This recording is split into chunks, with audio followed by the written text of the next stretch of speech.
Welcome back, 17 Newsmakers now, and some are calling it the Great Resignation. Employers are having a difficult time filling positions as people resign from their jobs, or others just not choosing to apply for a new job. So what does this all mean for our economy? Joining us now is Dave Anderson with Moneywise Wealth Management, here to answer some of those questions. Dave, thanks so much for joining us this morning. You bet, my pleasure. All right, this is really kind of confusing. I mean, on one hand, you're hearing about, we're still seeing hundreds of thousands of people applying for unemployment benefits every single week. On the other hand, though, you're hearing about a lot of employers saying, I can't find people to work for me. So what does this all mean? Is this kind of a unique problem that we're running into? Yeah, it is unique. And one thing I really want to highlight to begin with is when you look at labor shortages and the reasons for that, the reasons are far and wide. And this example is no exception to that. You know, we have a lot of people have focused on unemployment benefits, but, you know, study after study has shown that that is not really having a big impact on people's choice to go back to work. So you have, when you look at surveys that have been done, people are claiming, hey, they're really nervous about COVID-19. A lot of them are having trouble with childcare. So there are lots of reasons why people aren't going back to work when jobs are available. So when you hear a lot of people saying, oh, you know, the reason why people are not going to apply for a job is because they'd rather stay on unemployment benefits, a lot of people say that. That's not entirely true. Correct. Yeah. I mean, has that happened? Of course. Can someone say, oh, I've talked to someone that said that? Yes, you can find that.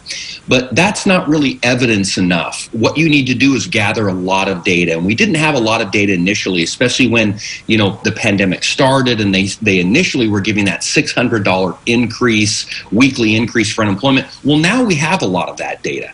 And as I said before, study after study shows that it is not the unemployment benefits that are keeping most people from going back. All right, I want to talk a little bit about the housing crisis here.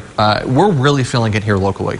I think if you ask pretty much anyone on the street if they're looking for a house or an apartment, they're going to kind of share their horror story, if you will, on how difficult it is to find a place to live right now. We know that there are 17,000 apartment units here in Kern County.